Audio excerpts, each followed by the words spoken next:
13ই November, 25শে November এটাকে কার্যকর করার জন্য একটা অর্ডিন্যান্স জারি হলো, গণভোট অর্ডিন্যান্স, যেখানে একই দিনে জাতীয় ভোট, গণভোট সিদ্ধান্ত হলো। 12ই ফেব্রুয়ারি 26শে সেই ভোট একই দিনে হলো।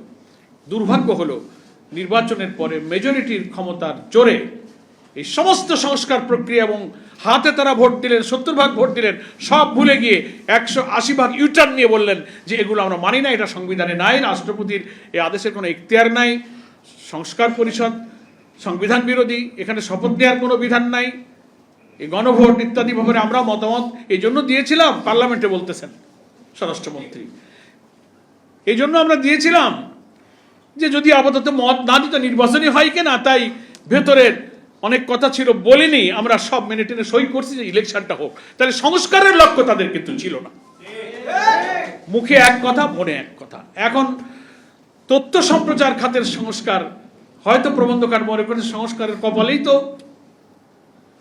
খারাপ অবস্থাটা, এই তথ্য সম্প্রচার বিভাগ সংস্কারের কথা আর কি বলবো, একটা রোড ম্যাপের আইডিয়াটা উনি দিয়েছেন। তবুও বলি এই সংস্কার এখনো আলোর মুখ দেখেনি। পার্লামেন্টে সেশন চলছে, একটা সেশন শেষ হয়েছে। আমাদের বিরোধী দলীয় নেতা জামায়াতে ইসলামীর সম্মানিত আমির ডক্টর শফিকুর রহমান কার্যপ্রণালী বিধির 68 বিধিতে মুলতবি প্রস্তাব, সংবিধান সংস্কার পরিষদের সেই বৈঠক ডাকুন।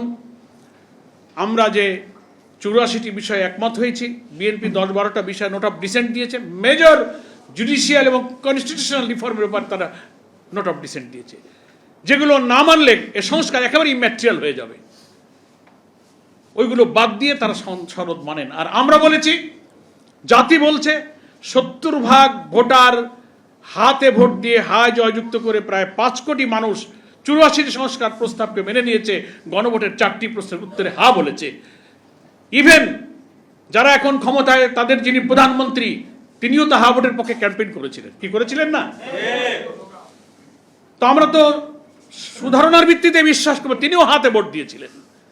যে স্বরাষ্ট্রমন্ত্রী, আইনমন্ত্রী ব্যাখ্যা দেন পার্লামেন্টে, তারাও হাতে ভোট দিয়েছিলেন। তাহলে হাতে ভোট দেওয়ার অর্থ হলো যে আপনি 84টি সংস্কার উইদাউট নোট অফ ডিসেন্ট আপনি মেনে নিয়েছেন। এখন বলেন না, এটা আমরা মানব না, এটা ভোট করার জন্য আপাতত আমরা সই করেছিলাম। এটা কি কোনো দায়িত্বশীল, সৎ, সিনসিয়ার পলিটিক্যাল পার্টির কোনো বক্তব্য হতে পারে? পার্লামেন্টের মতো জায়গায় জাতি সাক্ষী হয়ে গেছে যে দেশের প্রধান দল যদি জাতির কাছে দেওয়া অঙ্গীকার না মানেন, ওয়াদা রক্ষা না করেন, এই দ্বিচারিতা যারা করে তাদের কাছে কোনো সংস্কার আশা করা যায় না। তারা তাদের দলের স্বার্থে, দলীয় উদ্দেশ্য হাসিলের জন্য এই সব রাজনীতির মারপ্যাচ, শুভঙ্করের ফাঁকিগুলো জাতির সামনে দিয়ে যাচ্ছেন। তবুও যেহেতু আজকে প্রসঙ্গটা হলো তথ্য সম্প্রচার, জাতির রাজনৈতিক সংস্কার হয়নি, জুডিশিয়াল রিফর্ম হয়নি, অ্যান্টি কারাপশন কমিশন বলেন, আপনি পাবলিক সার্ভিস কমিশন বলেন, সমস্ত কনস্টিটিউশনাল পোস্টের সংবিধানের সংস্কারের প্রস্তাব ছিল, একটাও মানা হয় নাই। আর যেসব নোট অফ ডিসেন্ট বিএনপির আছে, জাতিকে বোকা বানানোর জন্য দেখে না, সুন্দর করে বলেন, ওই ঐক্যমত্য কমিশনের লাল বইটা হাতে থাকে পার্লামেন্টে, বলে আমরা জুলাই সনদের সব অক্ষরে অক্ষরে মানব। কি বলে না? মানুষ বলে কি রে, এরা কয় মানবো, আবার বিরোধী দল কয় মানো না। এই মানবো আর মানো না ফাঁকটা এরা বোঝে না। আমরা অনেক গোল টেবিলে এই কথাটা ব্যাখ্যা করেছি।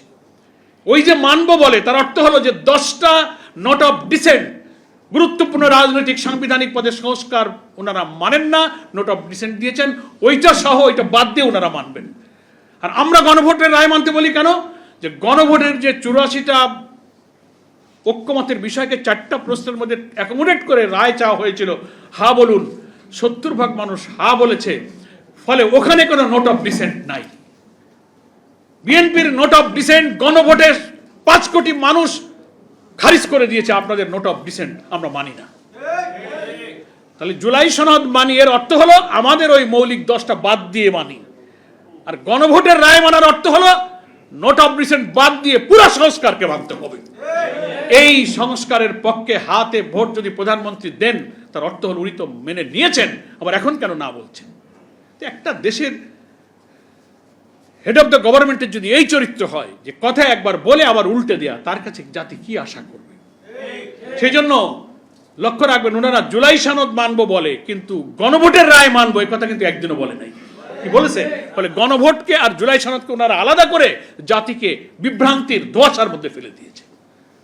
আমরা বলতে চাই গণভোটের রায়কে মানতে হবে, অক্ষরে অক্ষরে মানেন।